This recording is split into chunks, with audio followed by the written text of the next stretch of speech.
What is up, everybody? Welcome to The Stack. I'm Alex. I'm Justin. And on The Stack, we talk about a bunch of books that have come out this week and a few advance reviews. So why don't we get into it with a big one, Action Comics 1064 from DC Comics, written by Joshua Williamson, art by Rafa Sandoval. This is the kickoff of the House of Brainiac storyline that Joshua Williamson has been building to for months, if not years, at this point through various titles in DC Comics. Finally, Brainiac attacks, and the whole Superman family is on the defense here. I will say right off the bat, I was maybe not hesitant to this storyline, but, we like Joshua Williamson, obviously. But, there's a lot of pressure when you're building up this log to a storyline. This issue, in my mind, 100% delivered. And a lot of that is down to Joshua Williamson's scripting, of course, but also just standing back and letting Rafa Sandoval draw the crap out of this book as Josh just very meticulously sets this up as if you have never read anything before. I was very, very impressed with this kickoff issue. Yeah, especially this is going to be an event that I think has big ramifications going down the line. So it's just great when a big event feels big and just really comes hard first. I think there's been something in events lately where we sort of sneak into them and then a million books happen. But I've said this a lot, we don't have that banger main comic that's doing Infinity Gauntlet type storytelling, and it feels like this is bringing that energy. I've always loved Brainiac as a villain. When I was a kid, for some reason, Brainiac was scary to me. Mm-hmm. There's something about his the way he looked and the way he was this sort of cackling guy. Was your guy the metal skull Brainiac guy? That's the scariest exactly. One. Yeah. That's the scariest one. Yeah. And so to have put Brainiac front and center, I think is really good. And I think this book, while looking beautiful, does a great job of just sort of resetting all of that and getting us to the starting line when it feels oh, wow, we could be with this in a fun way. So the plot of the book, which is already out there, so I don't think it's too much spoilers, but Brainiac kept a bottle city of Sarnia, if I'm pronouncing that correctly, which is Lobo's home planet. So essentially he's using an army of Lobos to attack Metropolis for a reason that we don't totally know yet. There's a big reveal at the end of the issue, but the main thing I wanted to call out is the sequence at the beginning, the way it's laid out, where we get all of the major players in Metropolis. We check in with them very simply through Lois Lane being goodbye, I'm taking a day off, as she's wandering through it before everything goes down, ultimately leading up to this stunning splash page where it's just raining Lobos and Brainiac robots on Metropolis. You could feel that. It feels... Yeah. The weight of, oh my God, this is too much for everybody to deal with. That's what you want in these big events. It pays off in that. And the last page, even though I felt like we knew everything about this event, was a big surprise to me. And I appreciate that as well. So great stuff. Yeah, I mean, it's Josh Williamson, I've always loved his work, but this specifically feels so image driven. It feels like he has those, he was I want to do this, I want to do that. Just not getting into the spoilers of it, but and he moves through them in just a great, really well done narratively, but you can feel those images popping for him in a slightly meta reading of the book. Oh, this is maybe where it started for this event. And that's always exciting when you can feel the excitement and those things popping. It's clearly something he has actually been planning and working on and seeding for a long time. And it wasn't just throw some references in there. It's something that he's put a lot of thought into, and that's great. Very excited about this event going forward. Next up, Ultimate X-Men #2 from Marvel by Peach Momoko. Last issue, we found a wild new take on the X-Men. We thought it was a little inspired by J-horror, among other things. We met a new version of Armor who is plagued by, they haven't been explicit about it, but the death of one of her classmates who she was friends with about a year earlier. Now her mutant powers seem to be emerging In this issue, we meet May Storm, who people will know is a protege of Storm that Peach Momoko created for covers and has made her way into the actual continuity here. I continue to love the boundless creativity of this book. There's a great reveal of who maybe the villain will be halfway through. It's creepy. It's disturbing. Not at all what I expect from an X-Men book. And like we said with the last issue, I just really appreciate the big, wild swing that's going on here. It feels fresh and new and not what I'd expect. It feels like the opposite of an X-Men book. It's literally like the mutant powers are very like used in such a light touch. It's downplayed so hard, and I mean that like as a good thing. Like it's coming at the X-Men from this other side, and it's great. It's very personal. Like the characters feel like we're really with them throughout the whole thing. The art's beautiful, and yeah, it's one of those books where I'm like, I don't know where we're going here, especially like Maystorm. It's like, you expect any Storm adjacent character to be like bringing a crazy amount of weather and things. And Maystorm is just like, boop. And it's sort of like, it's such a small version of it. This might be the setting, but particularly this issue felt very manga paced to me. And what I mean by that is like, it feels like a chapter in a manga. It does not feel like an issue of a comic book. I don't think that's a bad thing, but it definitely at the end, I was like, we started in one place. I didn't necessarily feel the narrative arc here. I'm 100% on board, but I do think this is something that's going to read really, really well in the trade. And I sort of hope that like Marvel thinks enough to release it as a digest manga-sized version, because I think that's almost the ultimate, no pun intended, but like the ideal way of reading it, you know? Definitely. Like that would be crazy. I think they would, that's the first idea anyone would think of when they would be collecting this. I hope. Yeah, please. Great book. Very excited for this one to continue. Next up, I think this was my most anticipated issue of the week. Curious to hear what you thought about it. Justin, Uncanny Valley, #1 for Boom Studios, written by Tony Fleecs, art by Dave Wachter. This is about a world where cartoons and real people coexist. I believe you said it on the live show, Roger Rabbit style. And we are following a young boy, his mom.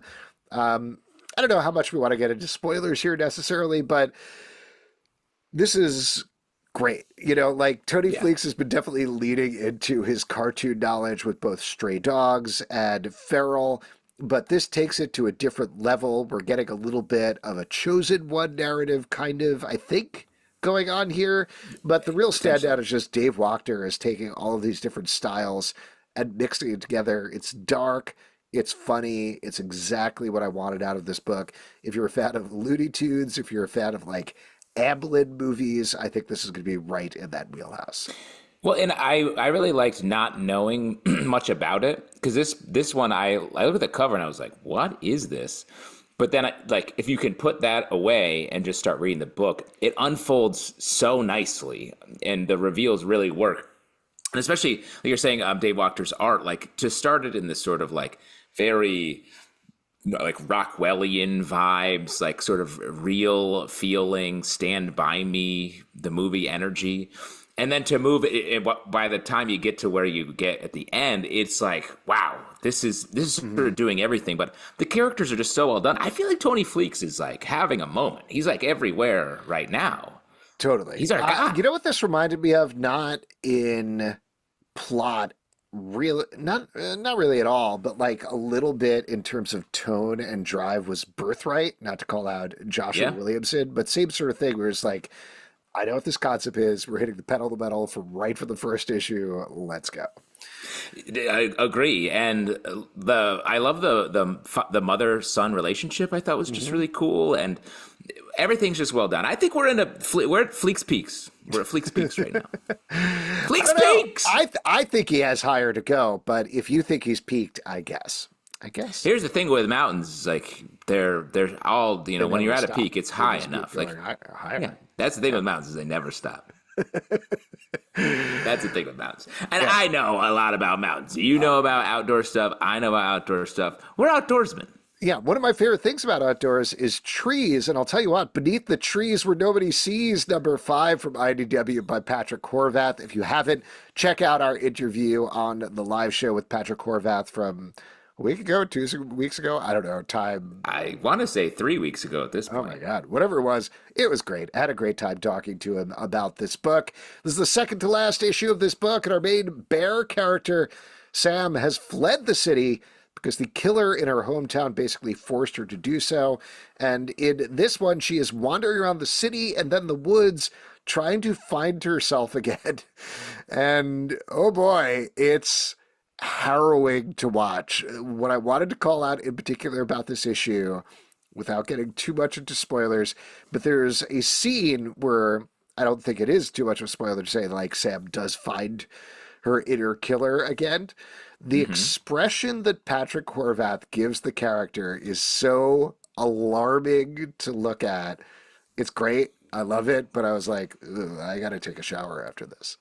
A blood shower. A blood shower, shower, yes. Yeah.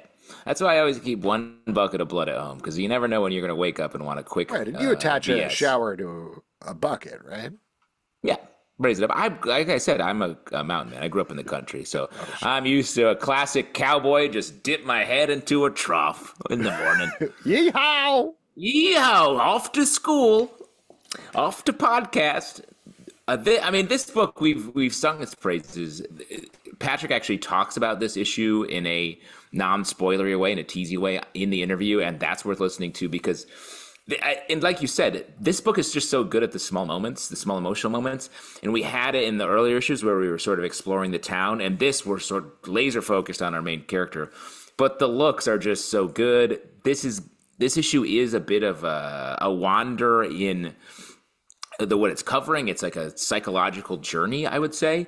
And it's fantastic. It's such a shame to me that it's ending with the next issue because I feel like I could be in this world for so much longer. So I want another. I asked him this directly. I want another version of this ASAP because it's so good and it feels like we're just at the very edge of the blood shower. Totally agree. Blood shower I is would just use beginning. exactly the same words. Next up, let's do an advanced review. Bear Pirate Viking Queen #1. This is on sale May 1st. From Image Comics, written by Sean Lewis, art by Jonathan Marks Barravecchia. If you haven't, check out our interview with the creative team on the live show from a couple of weeks or months back at this point for this one. But this is, per the title, absolutely wild book. You can listen to our interview for more on it, but it is about a bear.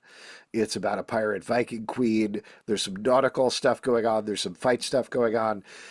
If you were a fan of, I don't know, I'm trying to remember who we called out on the show, but like definitely like David Mazzucchelli type things. Yeah. Dave McKean covers from Vertigo back in the day. That sort of thing, that like look, that's what's in this book. Sean Lewis, one of our favorite writers here, but almost the story is not the point. The point is this feels like a epic ode to the sea tone poem type thing that you're living in, that it's just following along with the art. Lovely to look at. Can't wait to pick up this one physically in stores because I think this is going to be a great book to own. Yeah, agree. Like it's such a. I love that the art is so fantastic, epic scale. There's a storm at one point that feels real. It feels like I'm in a storm, and that's it's hard to do like widescreen type storm coming across a vast space in a comic book, and I think it's amazingly done. What I love about it is it's such like high art, and then the tone of the book is like, fuck, I fucked up. I'm a pirate.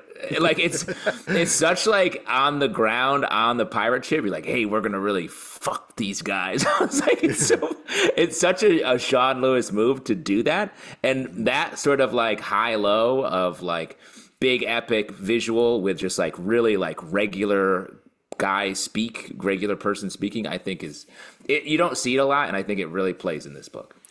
Definitely pick this up if I don't know what the final order cutoff is, but if it's not, go to your comic shop. Definitely order this one. This is going to be one, like I said, you're going to want to have on your bookshelf or comic book shelf or whatever you have. Next up, on your wherever you keep your fine your art. piano. Put it on your piano and play the Bear Pirate Viking Queen. Now, let me ask you, Alex, do you have a bookshelf and a comic book shelf as separate entities? Yeah, kind of, actually. I was looking over at it. Yeah, it's beautiful. To check. There. Yes. Yeah. Aliens, What If, #2 from Marvel, written by Hans Rodionoff and Leon Reiser, art by Guiu Vilanova. You might recognize the last name of Leon Reiser because this is also working with Paul Reiser. Mad about you. We got Paul Reiser.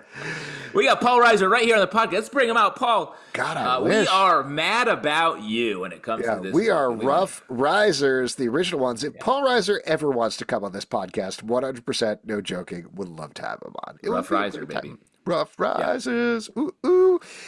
This is following the story of what if Carter Burke, Paul Reiser's character from Aliens, had lived. Let me just immediately shoot us in the foot in terms of ever getting Paul Reiser on this podcast. What's going on here? What is this book? This is like the craziest comedy book.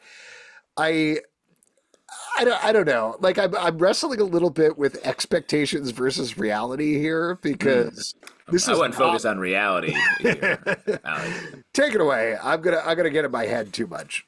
Yeah, good. Go ahead. Well, it's very strange. Like, to be like following Paul Reiser's character of Alien is like a strange mission out of the gate.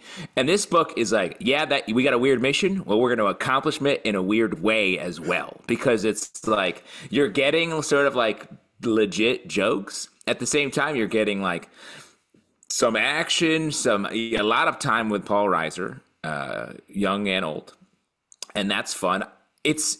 There's this joke that I'll say, like, are you a replicant or a replicant? I was like, wow, that's there. That is on the table, and they go there. And then there's almost like a sketch, like at the end, like a comedy sketch at the end, which I was like, this is wild. And then the issue, I won't spoil it, but it ends on a punchline, basically.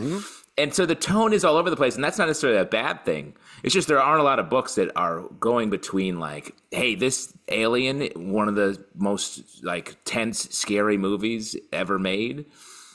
We're also doing a lot of jokes in here too. Well, and it's also, so the idea, for anybody who didn't read the first issue, Carter Burke survives, and then we cut in on he is the director of a mining colony for Weyland-Yutani decades later. Everybody blames him for what happened at Hadley's Hope. He wants to get redemption for it. In this issue, we got the cliffhanger of the last issue, but in this issue, what he reveals is he wants to get redemption through finding a xenomorph egg. And this issue is all about how can I find somebody to impregnate with an alien? And like you were saying, it's just all comedy, wall to wall from back to front. And it's probably not a fair criticism, but like, is that what if? Is that what we were like, ooh, what if Carter Burke survived comedy years later? I'm not sure. I don't know. Maybe. Well, let me say the what if is doing the least amount of work here. Yes. Like, you don't need the what if. Like, the what if is almost confusing at the top. Especially like what if is the idea that like, here's a question you may have asked, and that is not what this book is based on. This book is based on a question anyone but the Reiser family has asked. Yes. But that said, like I said with the first issue, even if I am confused about this, I'm glad it exists because I would rather somebody try something and it doesn't exactly work than not try anything at all. So good on them. I'm going to keep reading. Rough Risers. Rough Risers, rise up. Outsiders, #6 from DC Comics, written by Jackson Lanzing and Collin Kelly, art by Robert Carey. Talk about trying things.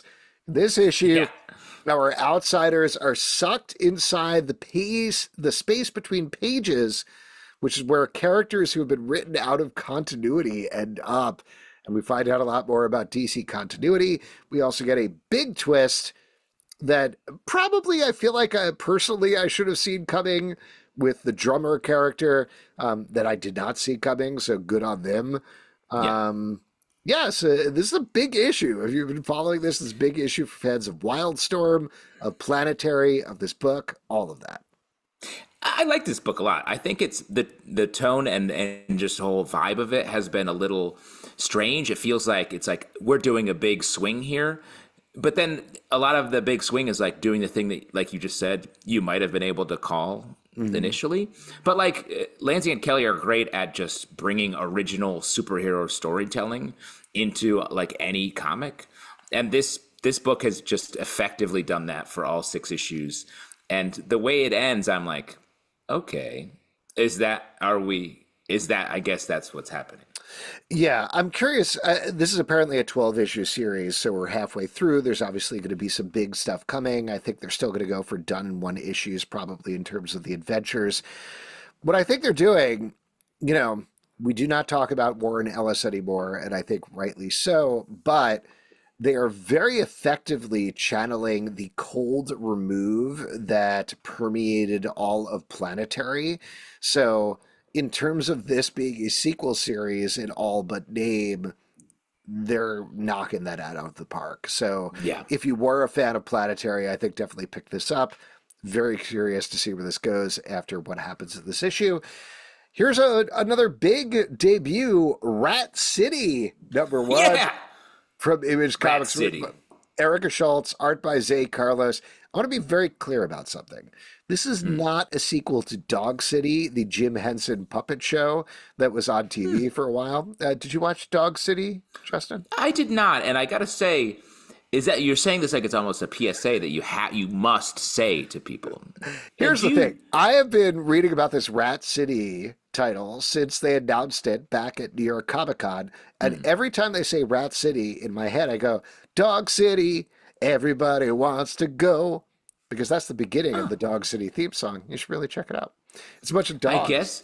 I guess our brains are broken, and honestly, I don't remember ever watching Dog City. This was a Jim Henson puppet show on. It was on Saturday mornings, I believe, a Jim Henson puppet show, and it was only a couple of episodes, if you could believe it. And it was a noir series with all dog puppets. And they sang a song about Dog City in the opening credits. I don't remember anything else about it except for that. And this is not that.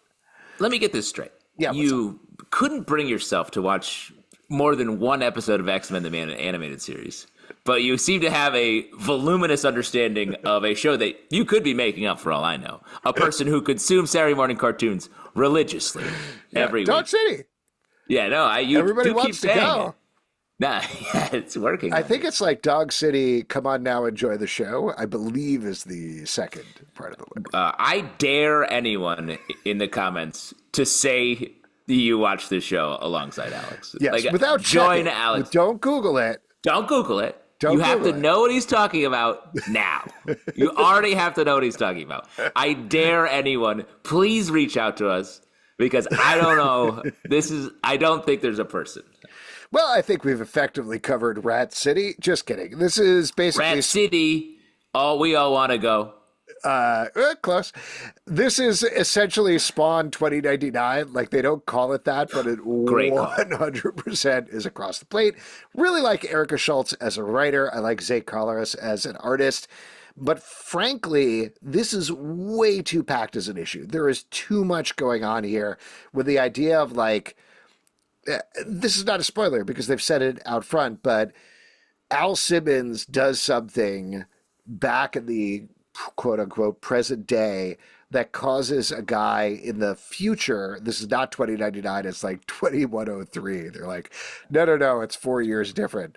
It's different. It's much later to get spawn powers, but it's so decompressed that he doesn't even have spawn powers by the end here. And I'm just like, I like the elements and I like this team. There's just, it's overwhelming the amount of information and permutations this goes through when the basic premise is just, it's a Spawn, but he's in the future. Well, and I get that you want to have the Spawn part happen in the first issue, but like you're saying, because I actually thought the first half of this book was awesome. The soldier the sort of black ops team that goes through and it's a mission gone wrong situation. I thought that was really well done. And then after that, I'm like, oh, and I'm still into it. But then like so many random things are happening. And then the Spawn thing, I was like, oh, what? How is this at all related to? And so I get that it feels like the premise just sort of drops in the lap of the reader, like 3/4 of the way through. And I just wish this was like maybe at the end of the third issue is when the Spawn thing happened, because I need more time with this character in the present day to really understand. We have very opposite takes, clearly, on this. I want it to happen immediately. You want it to never happen. So there we go. Yeah, look at us. We're different. You're Dog City, and I'm Rat City, turns out. Oh, man. The two genders, as I like to say. There are two genders. Two genders, Rat City and Dog City. Resurrection of Magneto, number 4 from Marvel, written by Al Ewing, art by Luciano Vecchio. This is the final issue of this title, per the title. Magneto's back, baby. He's resurrected. They should have called this The Resurrected of Magneto or something like that. Yeah. And he's back and he's choosing hats. Mm-hmm. That's the main topic here. Which hat? Yeah. Which hat should I wear, he says. This very much feels like a coda to the series to me. Like the first 3 issues were phenomenal. Like it was Storm goes to hell to get back Magneto. Great. Epic, operatic, over the top. This is very much feels to me like, I don't know, a one shot that should have become between that and the issue of Iron Man that we're going to be talking about in a couple of minutes, where it's good, the art's good, the writing's good, but it's very much like, oh, I'm alive. Like you're saying, what helmet do I wear? Well, this is the helmet I wear. Here we go. Yeah, and it feels like you're saying so tonally different from the first 3 that it should be, yes, like a number 1 of Magneto's more superhero driven adventures, because it is like just a totally, that book, the first 3 issues were so like, you know, metaphorical and dealing with a lot of different things, Journey to Hell, and this is like Magneto punch robot. I will say, this is a big spoiler for the issue. The scene where Magneto turns a bunch of Orca spies into human balls. That was awesome. I was like, yo, it was so cool. I love the way the Luciano Vecchio draws them. He's like, so they're human balls? I guess I'll put some bones and stuff. I was like, whoa, this is wild. Also, Magneto was like, should I be a hero? Should I be like a bad guy or Professor X? And he's like, well, I'm going to be a good guy. After I make these human balls, that is. Yeah, I don't know if the logic followed there. It's like, I'm somewhere in between. I was like, you were not. You turned 4 people into balls of flesh and bone. And yes, they're being dicks, and they're bad people. Sure. But he doesn't even like debate it. The whole issue is about him debating what type of person to be, and he doesn't think about making human balls. He just makes the human balls. And then he's like, I'm a good guy. I was like, what is your logic, my magnetic man? Yeah. But good, overall good series, even with the wonkiness of how the story rolled out. I did like this quite a bit. Why don't we talk? Just one last thing. I love the way that that the power sets are combined later on in the issue. I thought that was just very cool and very smartly done. That was the one part that felt really reminiscent of the earlier series. Agreed. Overall, good stuff. Thundercats, number 3 from Dynamite, written by Declan Shalvey, art by Drew Moss. Lots going on in this issue. As per the cover, we get the return of Snarf. Snarf is back. Because no one demanded it. I demanded it. I said it with the first issue. I was like, where's Snarf? And now they delivered in the 3rd issue. Wow. So I'm a happy camper. We're getting some purposefully confusing stuff going on with Calica, the new Thundercat character who seems to be romancing Lino. Gotta say, I don't trust her. I think so. Wow. Alex, what a take. I don't know. You and Panthro in the same boat. I'm with Panthro here, honestly. And Pete'll love to hear you say that. Meanwhile, we discover some stuff's going on with Mumra that I'm not 100% sure what's going on. What did you think about this issue? Well, it's very funny. I was the first issue and second issue. I was like, man, and I was saying, man, Mumra always was scary to me. I thought the two issues were like setting up Mumra to be scary and mysterious.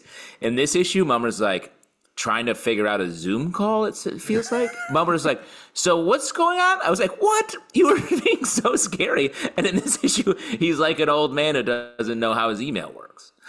So I would say I like the stuff that's going on with Thundercats in this issue. They discover there's some intriguing mysteries that I think Declan is setting out here in terms of there's some sort of armory that seems to be sent from their original planet. They don't know how it got there. Like, I was joking about it, but I do think the intrigue with Calica is interesting. She may not know what's going on with her, but clearly, like, she's an agent for Mumra or some sort of evil or something like that. All of that drama is good. There's a good fight between Panthro and Lady Thundercat. Chitara, thank you. And Chitara, if you're a Chitara fan, it's a killer Chitara issue. Yeah, very good. But all of the other stuff, they keep cutting to these other scenes that I'm like, what are these lizard guys? What's going on here? The pacing is a little off about that. Yeah.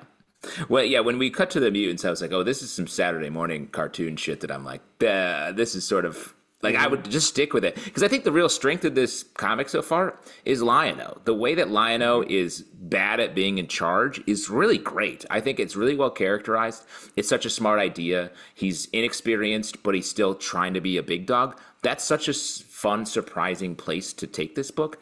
It is. You wouldn't expect them to take a Thundercat to be a big dog. Yeah, exactly. And if they move to Dog City in the next issue, that's going to be a real deal. Everybody wants to go. Because you know where they want to go? Rat City. Yum, yum. Eat some rats. That's what cats say. Let's move to another. End of statement. End of review. Journalism over. Let's do another advanced review. The Whisper Queen, #1. This is also on sale May 1st from Image Comics, written by Chip Zdarsky, art by Chris Anka. This is continuing the Black Sand saga, something that, to be honest with you, I am not familiar with, and there is no on-ramp in this issue at all. Oh, yeah. This is not. This is like, I love the term on-ramp too. This is like, hey, I want to get on the highway. Boom, you're on the highway. You're driving at 90 miles an hour on the highway. Man, I love Chris Anka's art in this issue. I will say the character designs are so good throughout. Chip Zdarsky, of course, knows how to write these good characters.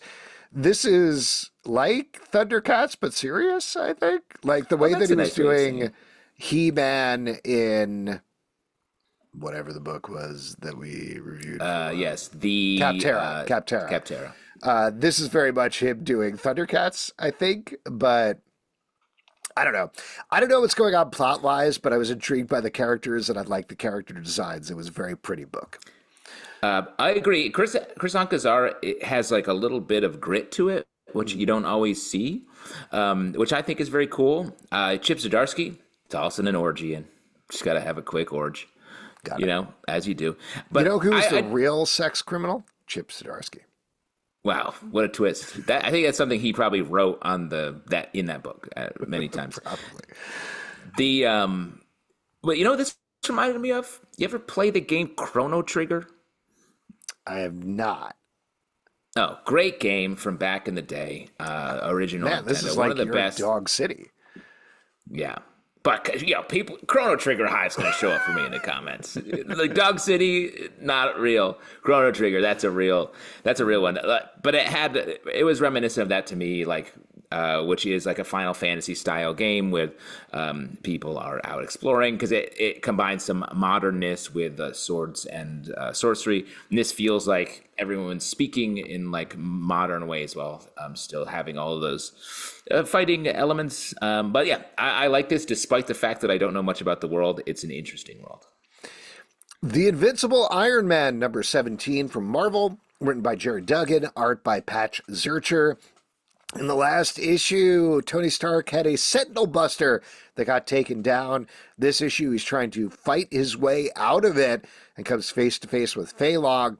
We also get it links up with a lot of the other X-Men books, including spoiler for the end, but resurrection of Magneto also links up with the revelation we already know and we already knew, which is that Orcus was actually a front for the Technarchy trying to take over the world and the universe. So this is very much like a meeting up to the modern day type issue. Still, good art by Pat Zurcher, some good action sequences, and some good emotional resonance, I think, with Tony. But what did you think, Justin? Yeah, I enjoyed this too. This definitely, I agree with you, felt like a little bit of, I've just loved this comic so much with the Tony Stark White Queen stuff. Really hope we get back to that. I don't know if I can say that enough, because this definitely felt like we did all that emotional stuff and like, let's fast forward to the next thing where Iron Man hangs out with Magneto. And there was some interesting emotional stuff. It was a little hard for me to separate reality and not reality in this book by the time it ended. But I'm into the idea that Magneto and Iron Man, they love helmets. Iron and magnets famously stuck together. Yeah, the whole thing they plugged in the final page where they're like, Magneto, he's Iron Man's greatest fear. I was like, was he? Were they? I don't know. I mean, I know he does metal and Iron Man has metal, but is that a thing that's happened before? I've read a lot of comics and I don't remember that. Yeah, I love the way you explain Iron Man and Magneto. He loves metal and he is metal. Easy. They love each other. Magneto loves metal. Let me ask Iron Man, he is metal. I have a question for you. I think I know the answer to this, but everybody in all of these X-Men and X-Men related books are like, oh my God, Orcus was a front for the Technarchy who wants to use machines to take over the universe. Oh God, we finally know this. This is what's really going on. Wasn't that the whole idea of Krakoa from the beginning? Is Moira McTaggart came to Professor Xavier and Magneto was like, hey man, in the future, machines are going to take over the world. We got to stop that.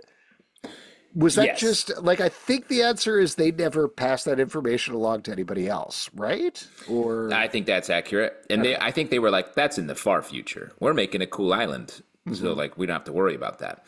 I think it's crazy that they're not celebrating that Orcus is done. That the humans they've sort of beat up and turned them into human balls.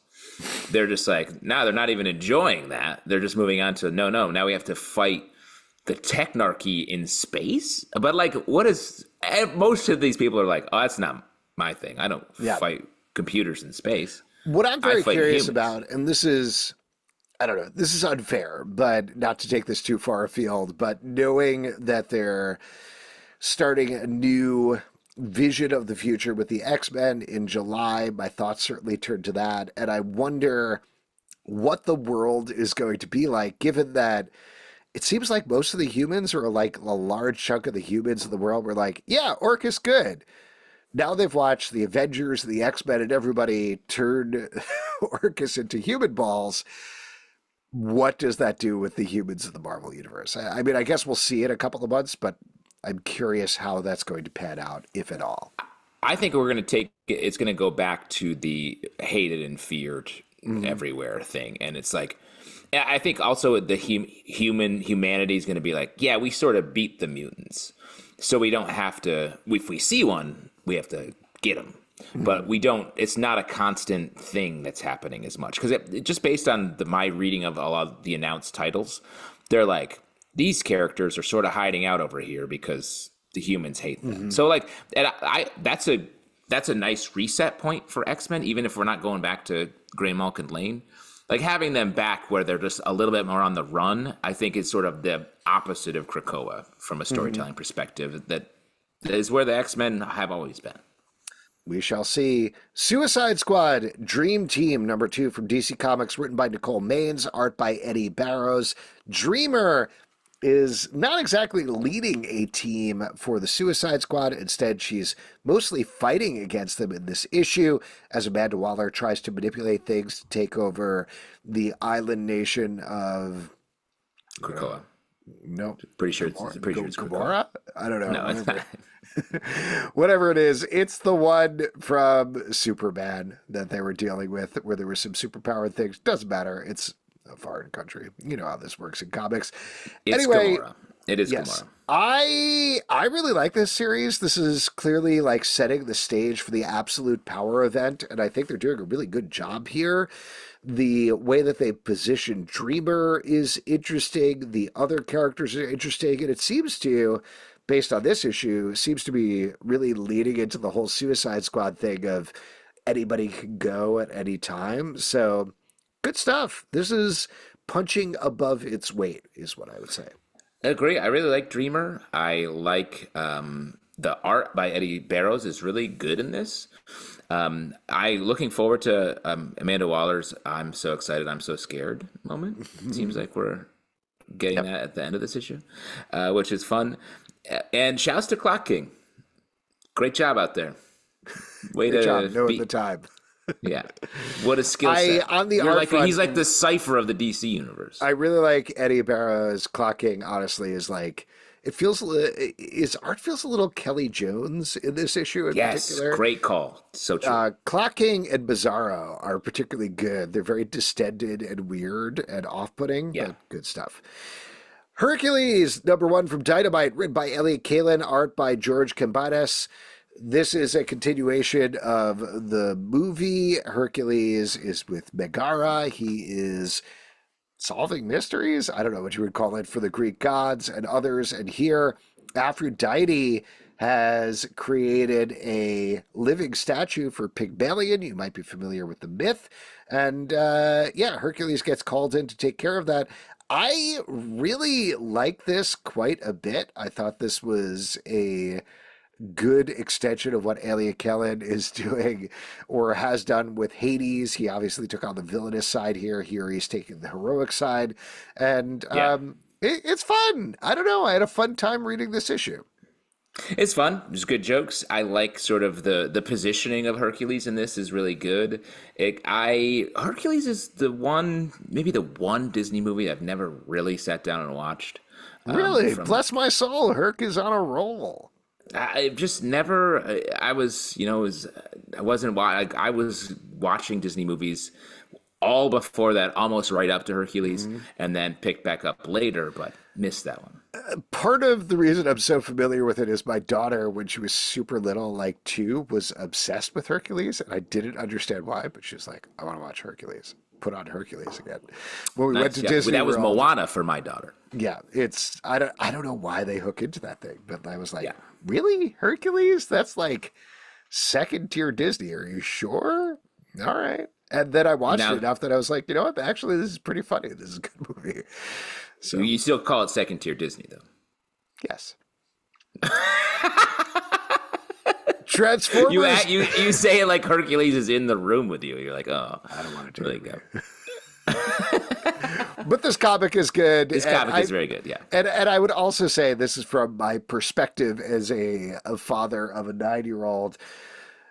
This Disney line is very successful. He loves reading it. Like, that is one of the main things beyond X-Men comics, which he's also obsessed with when we go to the comic stories. Like, is there a new issue of Cruella de Vil? Is there a new issue of Scar, Hades, whatever? When is Dog City #1 coming out? God, I would love that. I would love that. I would eat that shit up. Yeah, like a dog, you would eat shit. You'd nibble on a piece of shit, is what you're saying. Anytime. Called Dog City #1. Any place, anytime. Let's do this. Transformers #7 from Image Comics /Skybound written by Daniel Warren Johnson, art by Jorge Corona. Per the credits that I just read off, this is the first issue that's not drawn by Daniel Warren Johnson. It is written by him, but the Autobots are ascended. The Decepticons are down a peg. They're done. They're done. Over. And we get another big move in this issue with the death of seeming death of a mainstay Transformers character. Without Daniel Warren Johnson in the art seat, how did you feel, Justin? Doesn't miss a beat. Jorge Corona's art is fantastic. Like, I love Daniel Warren Johnson from an art perspective, but like, there's a perfect person to replace him on the art side. I think this issue is really fun. It's interesting the way they're introducing sort of like a larger Optimus Prime character in here. I was like, there's an even bigger truck daddy, truck granddaddy. it seems like. And we're sort of positioning all the characters in a slightly different place after the big revelations of last issue. But this book continues to be cool. It's funny to see the Autobots on the rise after the whole first arc was about them getting just savaged over and over again. Yeah, I'm curious where this is going to go in the second arc. I feel like you can't have the Autobots so up and not completely knock them down a peg. So Yeah. probably bad things are coming. But like you said, I totally agree. The art does not miss a beat in this issue. If you're a fan, pick it up. The Incredible Hulk, number 11 from Marvel, written by Philip Kennedy Johnson, art by Danny Earls, is the final issue pitting, the Hulk against Frozen Charlotte, which is very different from Good Charlotte, in case you're curious. Yeah, I get those mixed up. And Hulk kicks the shit out of Frozen Charlotte in this issue. So there you go. Yeah, this Philip Kennedy Johnson is bringing a different flavor of horror. Like, this is more like the earlier arcs. The Al Ewing arc was like just great big horror swings. This is like an unsettling series of horror events. The way this issue ended, I was like, oh, I don't know. I don't like this. I don't like where this is happening in a good way, where I'm like, I think a little bit of that is Danny Earl's art in this issue as well, Yeah. which you used the word gritty before, and I think that's a good one to use here, where it's just everything is very ominous. We're kind of getting like an angel and a demon type thing, mythology being thrown in here. And it's very widescreen throughout, but at the same time, really dark. Hulk seems caught in the middle of this whole thing and out of his element. It's unsettling. Yeah. well, and I like Hulk's like, I'm the most powerful one there is, but he also has no idea what's happening. You could tell he's like, what? He's like lost, and that feels very purposeful. Like taking Hulk and being like, yeah, he can punch stuff, but he's so far out of his league in every other capacity here that I think it's a different place for Hulk to be in. Batman, Dylan Dog, number 2. Dog City. Dylan Dog City, DC Comics, written by Roberto Recchioni, art by Gigi Cavanago and Werther Del Daria. In this issue, Dylan Dog and Batman are investigating the mystery of Dylan Dog's enemy and Batman's enemy, the Joker, teaming up. Mostly this is Joker. Mostly the Joker. Mostly Dylan Dog is teaming up with Constantine in this issue though, and going through hell and investigating some stuff there. Much more Dylan Dog than Batman in this issue. This is weird. Yes, Alex. How do you find that balance? Batman to Dylan Dog. A little off as a Batman fan, and mind you, I'm a huge Dylan Dog fan. Yeah, you run the Dylan Dog Pound in Brooklyn, right? I do, yes. I love that Nightmare Investigator. Yes, good. How do you feel about his Alfred?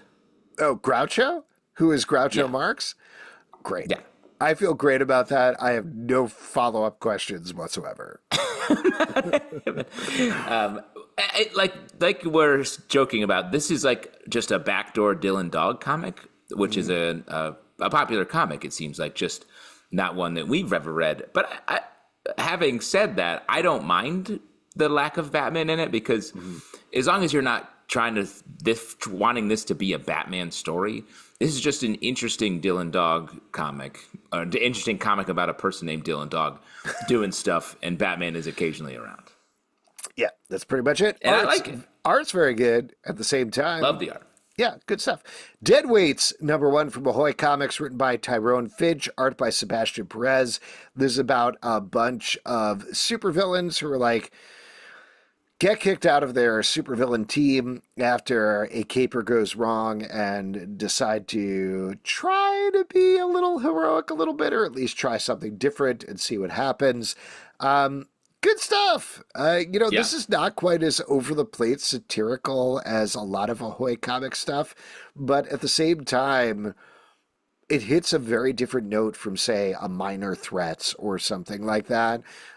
It feels like it's just aiming for, here's 2 guys who are bummed out because their job didn't work out. What do they try next? And that's pretty much it. But I really it's such a surprising story. I love the way it unfolded. These guys aren't pure, they're not like bad guys, but they're not making the choice to be good guys either. They're just guys, and they're like in the middle of all of this in an interesting way. And I like just the way the character they run into that sort of changes their trajectory. I thought that was really well done. It feels like it's going to get much more super heroic going forward, but this was a nice sort of way of getting into the world. Miss Marvel, Mutant Menace #2 from Marvel, written by Sabir Pirzada and Aman Vellani, art by Scott Godlewski. Miss Marvel has been taken, I assume, to Mojo World, where she is teaming up with Lila Cheney, who is being forced to do a series of concerts for Mojo. Miss Marvel is helping her get out of that, and in the process becomes a bit of a viral superstar. This is great. You know, what a great, perfectly timed tie-in with the Mojo episode of X-Men 97 last week. But also, what I was really struck by with this issue, as well as the previous one, is this team being like, okay, we took Miss Marvel out of her element in the previous series. What if we put her in her element? And it's great. This is so much fun. The jokes, and mind you, I say this as an old person, but the jokes do not feel like Old person. Well, no, but like there's a lot of social media jokes in here that do not. You read those and normally, like, I cringe. They feel horrible and false. They're old people doing social media jokes. These feel pretty good. Like, they're good on par social media jokes throughout. I think they got it. Let me throw this out to you, Alex.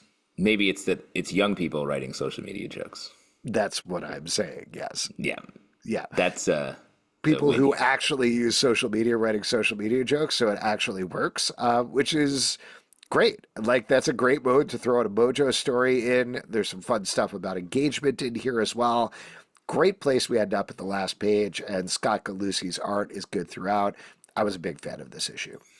Yeah, it's fun pivoting Mojo from pure television to like the social media side, because they do a good job of finding the balance between those two.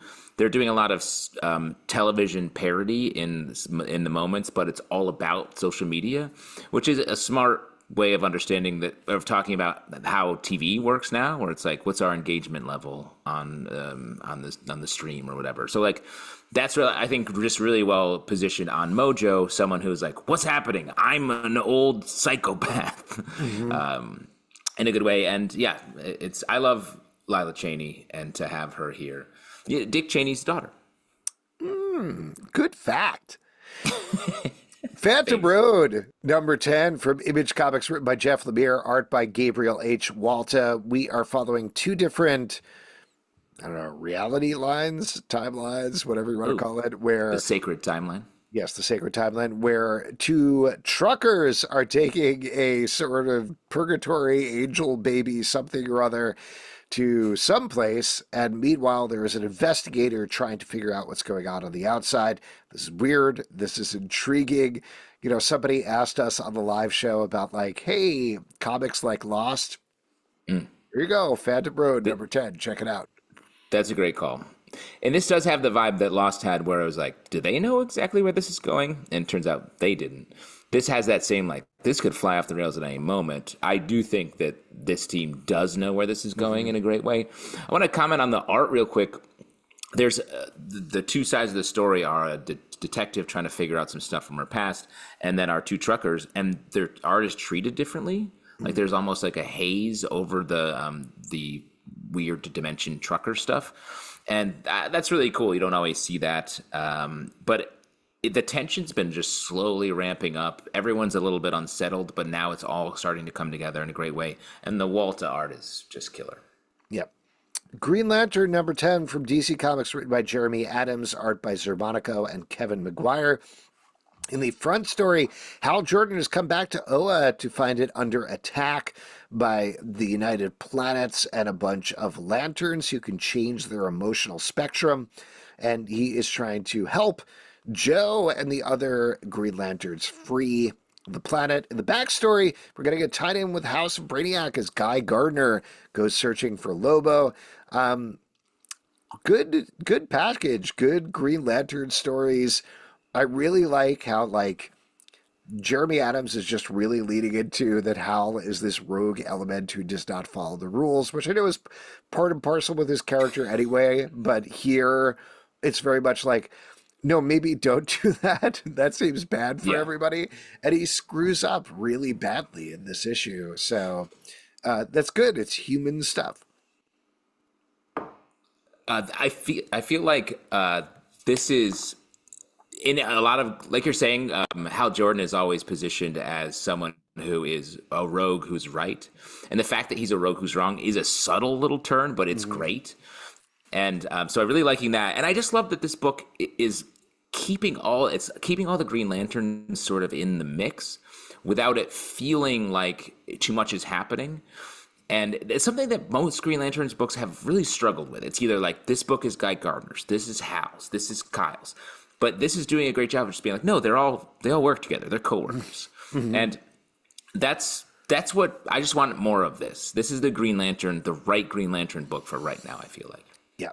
Wolverine number 47 from Marvel, written by Victor Laval and Benjamin Percy, art by Jeffrey Shaw. We're continuing the Sabretooth Wars storyline, and in this issue, Wolverine has taken his healing factor, taken away. Sabretooth is on the attack. Meanwhile, Laura Kinney has broken out of her prison and is coming for some Sabretooths herself. Some big stuff goes down here. But to use your frequently used term, I would say this is a little bit of a middling issue where we are following some storylines and not exactly finishing some stuff up, but really just like setting it up for its end game more than anything. Still good. I like it, but it is not quite as wild as it was in the first couple of parts. I agree. It's definitely a setup issue, but I've really liked this event. I was skeptical coming in. I was like, what is going to happen here? It's so many issues, but I feel like it's just been really enjoyable throughout. And even though this is like setting up for our finale, I really love the Laura stuff. I thought it was great to sort of literally release her from the cage for a little bit here. I'll also throw out, this is just a personal thing, but I love the Quentin Quire Cuckoo relationship. There's something about it where you're like, you're both weird, mentally powered characters who are jerks. That you really, truly feel something for each other is very interesting. So agree. I like reading that quite a bit. Yeah. Monsters Are My Business, number 1 from Dark Horse Comics, written by Cullen Bunn, art by Patrick Piazza Lunga. This takes place in a world where acid started falling on the earth and ruined everything, brought monsters of eldritch terror type forth, and we're following a monster hunter as well as his chainsaw-wielding koala and other characters in his orbit as we go around.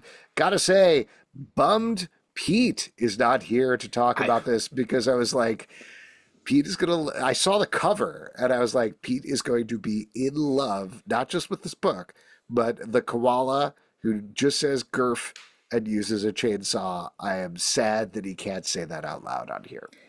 Truly, I felt the same thing reading this entire thing. This is like if you had an AI model like train on Pete, which again, I wouldn't recommend doing. But if you did that and it was like, what comic would this person like? This is what the comic would come out. So like, just needs a badass grandma. That's the only thing it needs. Hey, and it's only issue 1. You got to build to something. Maybe one of these monsters is going to be sort of a grandmotherly type. Yes. But Pete aside, I had a fun time with this one. If you're looking for some monster killing goodness, there you go. The art by Patrick Piazzalunga is very exaggerated and cartoony, but very fun at the same time. Good kickoff to a book. I had a good time with this. Yeah, and honestly, this book makes me want to maybe hand out. I think we as a culture should be giving chainsaws to koalas to see what happens, because I don't know if we've done that yet. Right. I haven't tried it. Have you tried it? No, I have a limited access to both sides of that equation, and but I want to change at least one of them. Yeah. Koala plus chainsaw equals C. Solve for C. I Hate Fairyland number 13 from Image Comics, written by Scotty Young, art by Brett Bean. In this issue, Fairyland is making a movie of Gert's life. I gotta say, I know you're secretly or not so secretly a little more down on this book probably, but I've generally enjoyed it. It is insane to say this, but I'm not quite sure what they're doing with the plot here. It's just kind of become like a series of media bits issue after issue where I really like this reboot. The idea of Gert being older and being sucked back to Fairyland to do it all again. That's palpably emotional. You could be ridiculous. You could do a bunch of goofs with it. They reach the natural ending point and they're still going. And now it's just Steven Spielberg and George Lucas, but in Fairyland, making a movie about Gert. It's fun. I just don't know what we're doing here. That's really funny because I feel like I have been down on this book in the past. I really like this issue and the last one. Because I like that it is just more compartmentalized and it feels like we're just having some fun in a very specific way. And this is making fun of Hollywood in an effective, topical way that I thought was great. Wow, we've switched. We've both changed. The Amazing Spider-Man number 47 from Marvel, written by Zeb Wells, art by Todd Knock. Chasm and A Hollow's Eve are back and coming for Spider-Man in this issue. Meanwhile, other things are going on in Spider-Man's life. My big criticism here is I really don't want to see them reverse the character development, the great character development that I believe was Erica Schultz did on A Hollow's Eve over the course of several issues, which I think we're getting. So that's a bummer. But, you know, otherwise, I'm a little more up on Spider-Man right now than I have been. Yes. I generally enjoyed this. Like, I think I've been a broken record on this, but I think what they started to do and then like Zeb Wells keeps hitting this and then losing this. This issue is about Peter Parker. Like it's focused on Spider-Man and he doesn't get lost in the mix. And I like that. And that's what this book needs to be, because when you expand it out to the rest of the cast, or you don't focus on Spider-Man, or you don't focus on like Peter Parker screwing up, then it's just not Amazing Spider-Man. Here it is. Agree. I love this date scene. Mm-hmm. Like that's what I want. It's just like Peter Parker doing stuff. I think it's funny. I guess he didn't know he was going on a date, but he's wearing an Oscorp like t-shirt or like little button up. I was like, dude, I know you're friends, but like, get that. That's a weird. Here's my one criticism of the date. So this is the lawyer character who he met at the mob wedding a bunch of issues back, and she was a real jerk to him.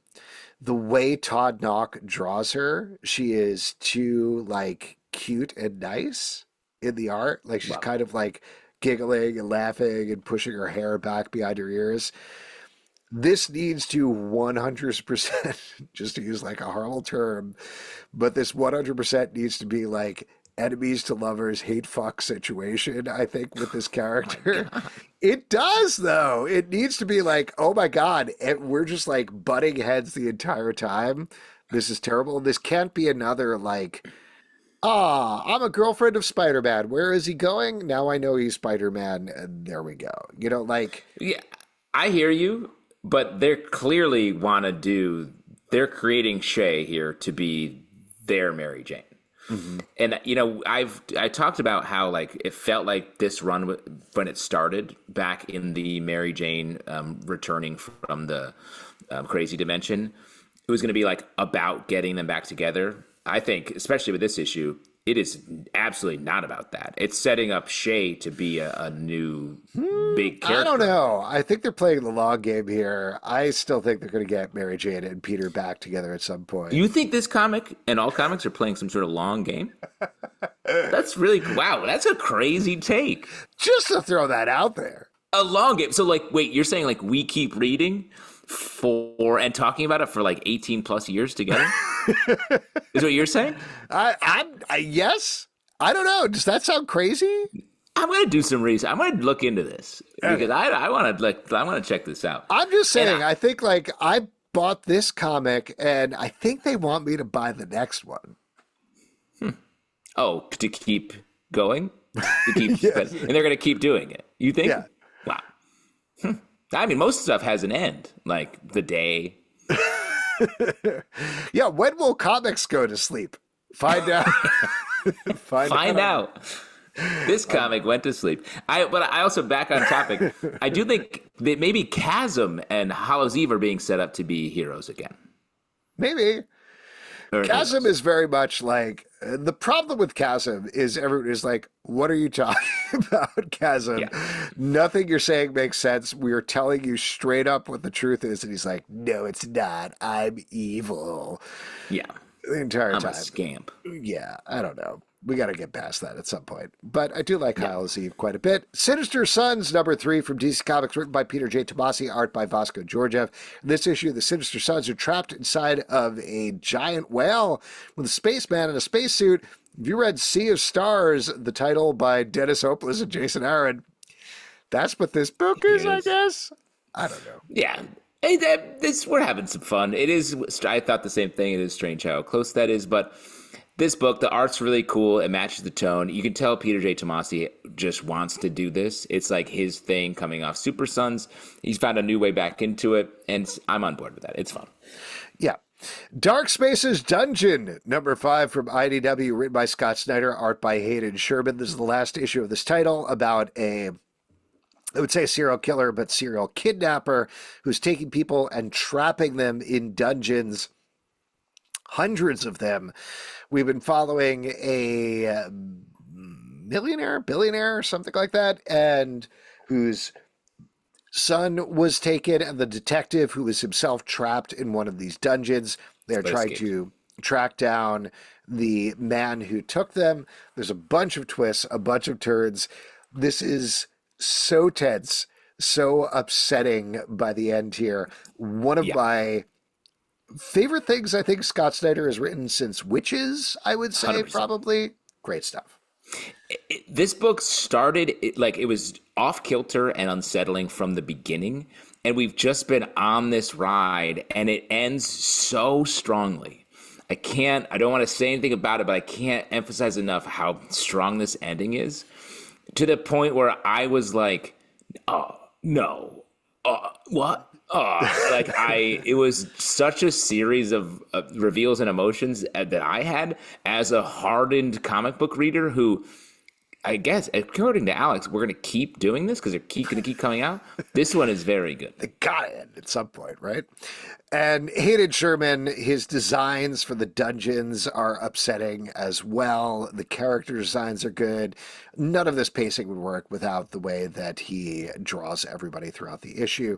So great stuff. Definitely pick this up. Weapon X-Men #2 from Marvel, written by Christos Gage, art by Yildiray Cinar, a.k.a. Oops, all Wolverines, as a multiversal Phoenix takes a bunch of multiversal Wolverines to track down Onslaught. Here they are heading to a world which is perfect, kind of. Like, that's sort of the idea here, that everything turned out okay for everybody, including Wolverine, which digs directly into the terrible life that Earth X Wolverine has been living. I continue to really like this exiles but all Wolverines concept. I think it's well done. The Marvel Zombies Wolverine still makes no sense. I don't know what he is doing there other than comedy. He's doing comedy. He's doing comedy. But from like a plot perspective, there's got to be an explanation later on when we focus on his character in a future issue. But this is solid. This is a really solid book.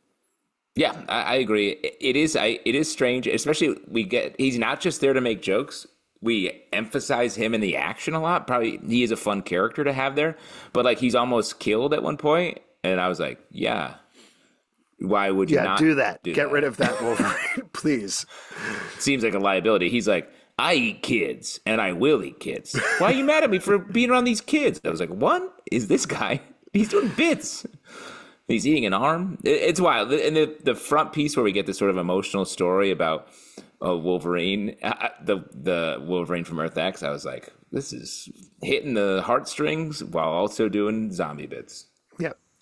Napalm Lullaby #2 from Image Comics, written by Rick Remender, art by Bengal. We are following a couple of characters in a presumably future world, Theocracy, where they are railing against the ruling class. We get some movement on that in this issue. This is a much lighter issue than the first one, which went pretty hard. We're kind of easing our way into this world here, but the real standout for me is Bengal's art, and in particular the city designs, both the main city and Yeah. some reveals at the end are really, really stunning throughout. So good stuff there. And I agree with you. I just love Rick Remender's world creation is like best in the biz. Like it's so good. This is such a unique, interesting world. He is able to make it feel topical to our real world while at the same time being extremely fantastical. And the characters have real personal emotional weight while also being like a response to things going on in our real world. That's just a lot going on that he's very good at. The Batman, First Night, Book 2 from DC Comics, written by Dan Jurgens, art by Mark Perkins.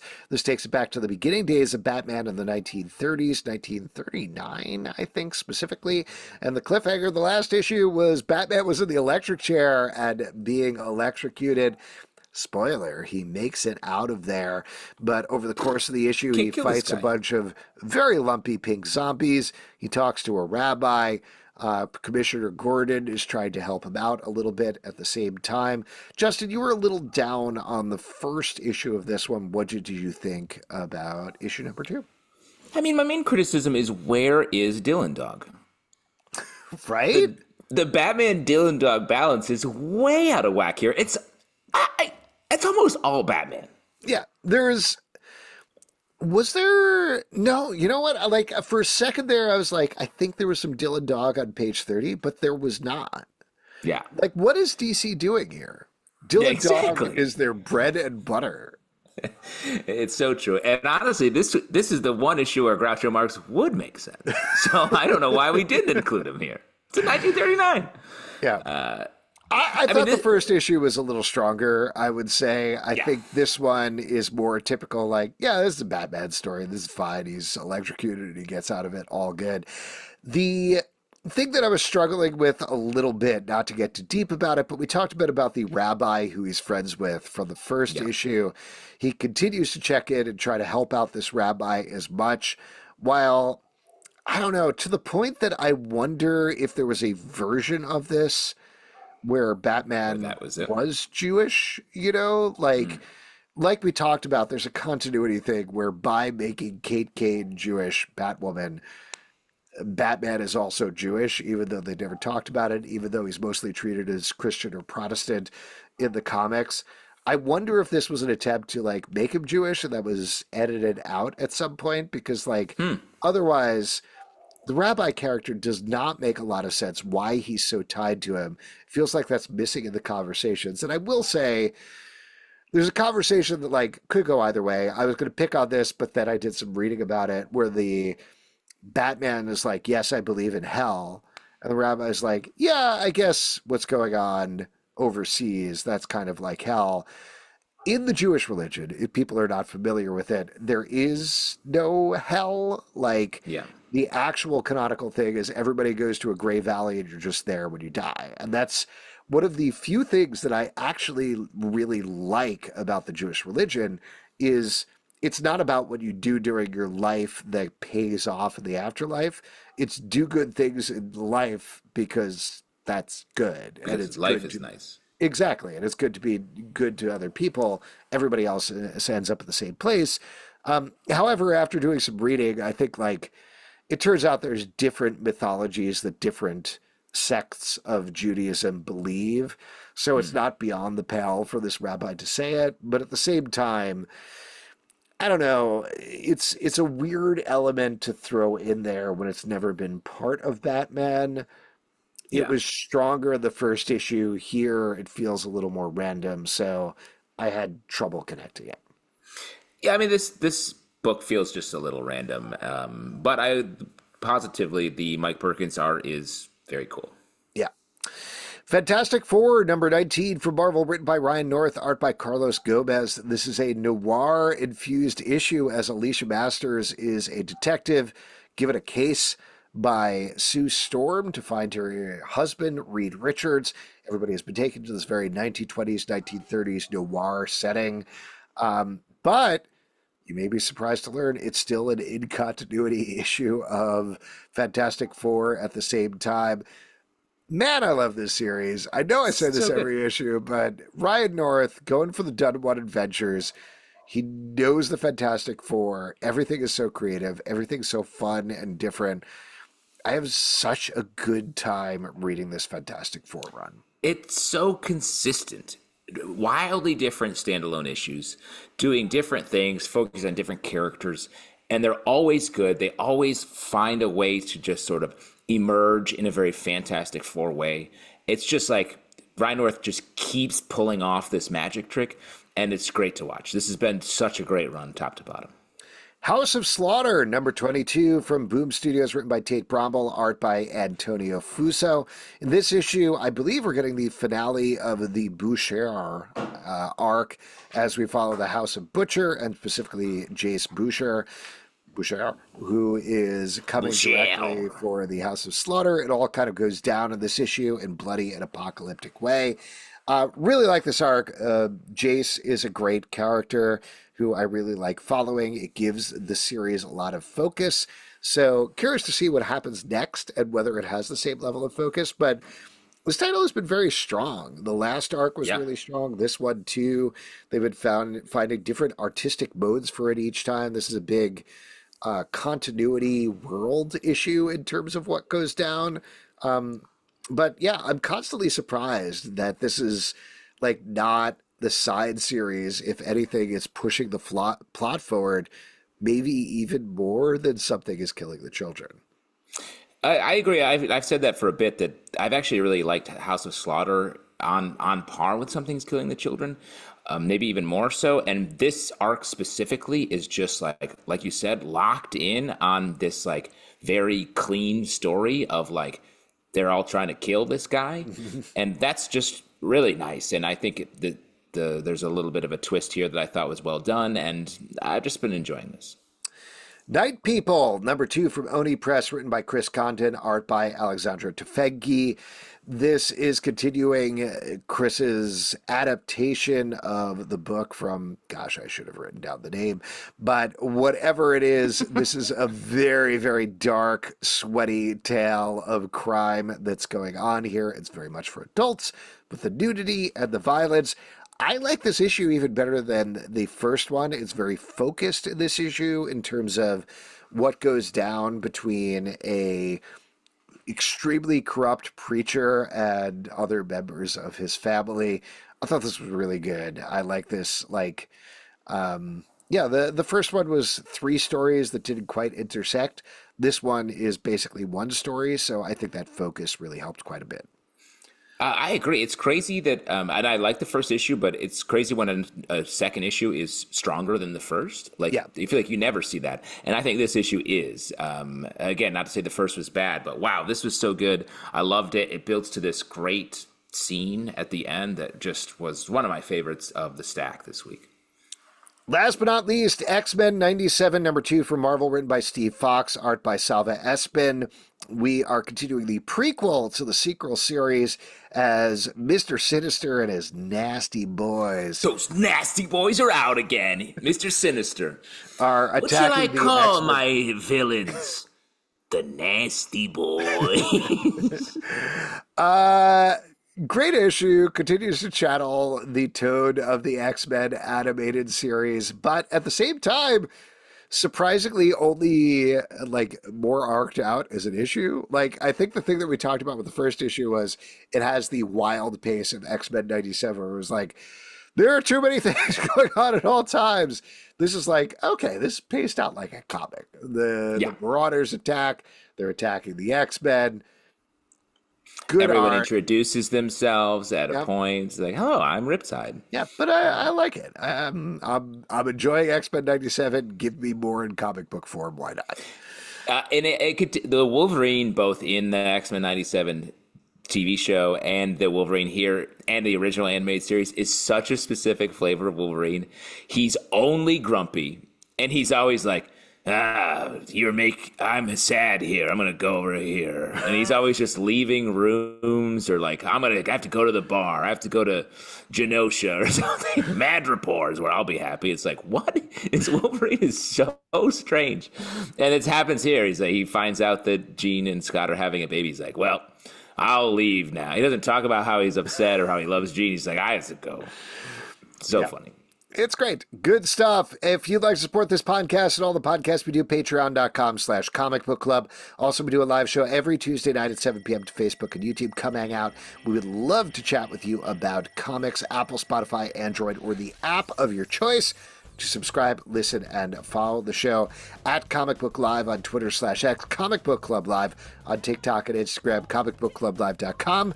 For this podcast and many more, until next time, we'll see you at the Comic Book Club. And it's time, as always, for comics to go to sleep. Good night, comics. We'll see you tomorrow when you wake up and keep going forever. See you in Dog City. Bye-bye, everybody.